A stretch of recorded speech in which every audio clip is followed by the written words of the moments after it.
Get your pen and write your story all over again. And this time, learn the lessons, motivate others, and share that inspiration. Dear Mugs FM with DJ Chini. Dear Mugs FM, Chin, maaaring nakakapagod makinig sa kwento ko. Pero sana ipakinggan niyo ko. Itago niyo na lang ako sa pangalang Zacarias. May girlfriend ako ay itago natin sa pangalang Sandy. At para sa akin, siya na yung pinakamagandang babae sa mundo. Naging manager siya ng isang recruitment agency para sa mga OFWs. Naging mag-live-in kami sa loob ng 3 years hanggang sa nag-decide akong mag-propose sa kanya. Nakapag-ipon din ako bilang isang insurance agent. At dahil wala naman akong minahal na iba, siya na ang gusto kong pakasalan at makasama habang buhay. Pero alam naman natin ang buhay hindi madali. Alam ko may mga pagsubok ang pang darating. Pero hindi ko inasahan na ganitong klaseng pagsubok ang darating sa aming dalawa. Ilang buwan bago ang aming kasal. Inaresto si Sandy, ang girlfriend ko, ng mga otoridad dahil na-involved daw siya sa illegal recruitment. Hinatulang guilty, nahatulan ng higit na 6 years na pagkakakulong. Nang malaman ko ang nangyari, sinubukan ko siyang kausapin. Tinanong ko siya kung gaano katotoo, kung paano siya na-involve. Dahil nga manager siya at ang employer niya ay nasa abroad. Siya ang lahat ng sinisi ng mga na-recruit niya. Wala akong magawa, Chin, kundi ang tanggapin na nangyari yun. At sabi ko, hindi ako susuko sa babaeng mahal ko. Mahal ko siya at kailangan niya ako sa panahong ganito. Pero nung one time, binisita ko siya, kinausap. Pero itinutulak niya akong palayo, Chin. Kaya siya wag na daw akong bumisita sa kanya. Maghanap na lang daw ako ng iba. Hindi na daw siya yung tamang babae para sa akin. Pero hindi ako sumuko. Sinabi ko sa kanyang mahal ko siya. Gagawin ko ang lahat para sa kanya. Nakita ko naman sa kanya na nagkaroon siya ng pag-asa dahil sa pangako ko sa kanya. Hihintayin ko siya, mamahalin kahit nakulong pa siya. Naniwala siya sa akin at nagpatuloy akong bisitahin siya sa kulungan. Pero 1 taon nang lumipas, Jean. Naramdaman kong unti-unti akong nawalan ng gana. Hindi ko alam kung bakit, pero naramdaman ko at nakita ko sarili kong lumalayo na sa kanya. Umabot ng 3 months, hindi ko na siya nabisita. Hanggang isang araw pumunta ako sa kulungan. Sobrang saya niya, nakita niya ako. Nangumusta, akala daw niya may nangyari ng hindi maganda sa akin. Pero ang lungkot na nakatitig ako sa kanya. Sinabi kong, Sandy, na in love na ako sa iba. Tumulo na lang mga luha niya, Ching. Sinumbatan niya ako na akala daw ba niya ay nangako ako na hindi ko siya susukuan, na mamahalin ko siya. Hihintayin hanggang sa paglabas niya. Nakita ko yung sakit sa kanyang mga mata. Sabi niya, Zach, wag mo naman akong iwan. Ikaw na lang yung hope ko.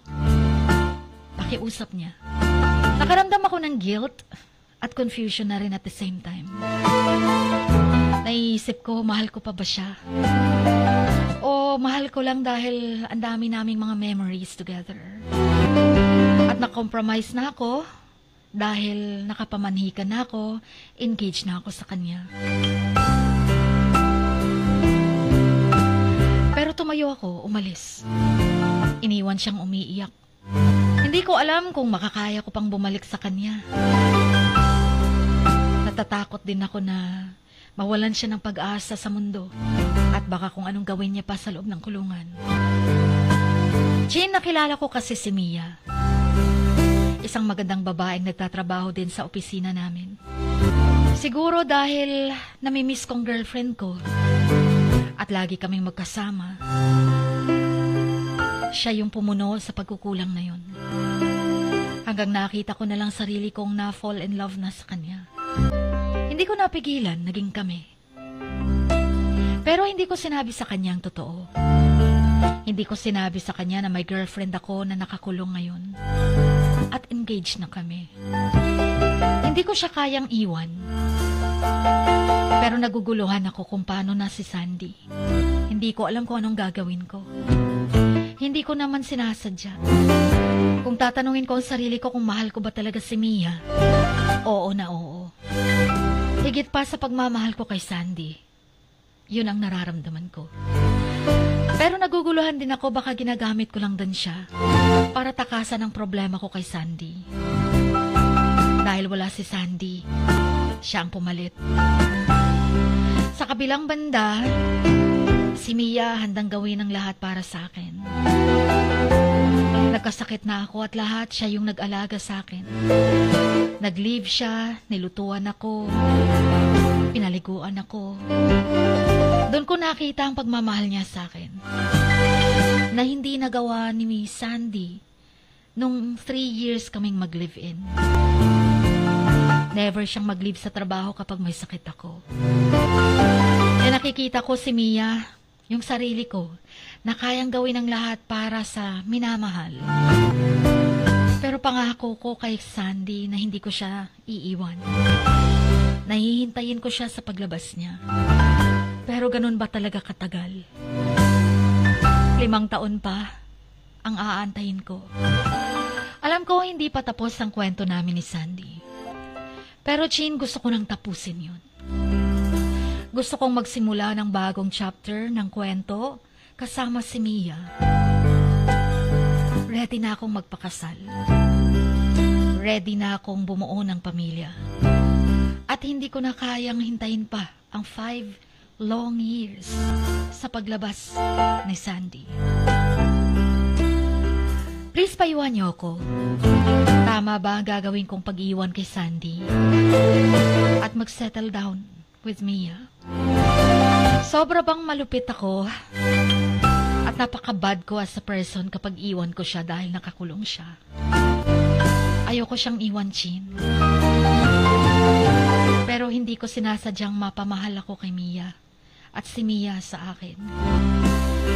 Sana'y maintindihan din ako ni Sandy kung pipiliin ko si Mia one day. Hanggang dito na lang muna. Hanggang sa muli, ang inyong kamaks, Zacarias.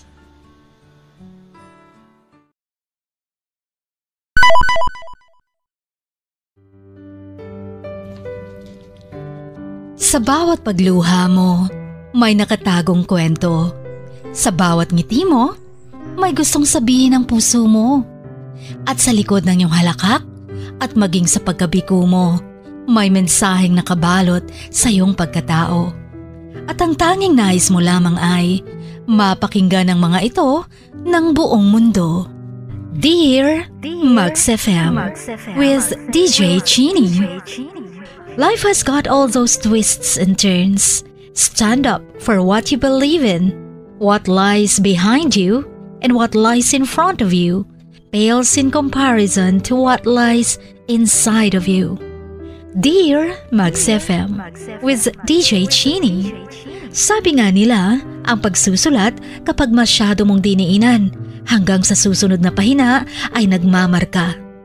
Katulad ng pagmamahal, kapag masyado mong ibinigay ang lahat, yung sakit na gawa ng nakaraan, dala pa rin hanggang kasalukuyan. Dear Max FM, you own your story and you are the author of your own book of life. Don't let others write your script, but let others hear your story and make them inspired. Kaya sumulat na, maging bahagi ng aming programa Dear Max FM with DJ Chini tuwing Lunes hanggang Biyernes, 1:00 hanggang 3:00 ng hapon sa Max News FM, Sock Sargent.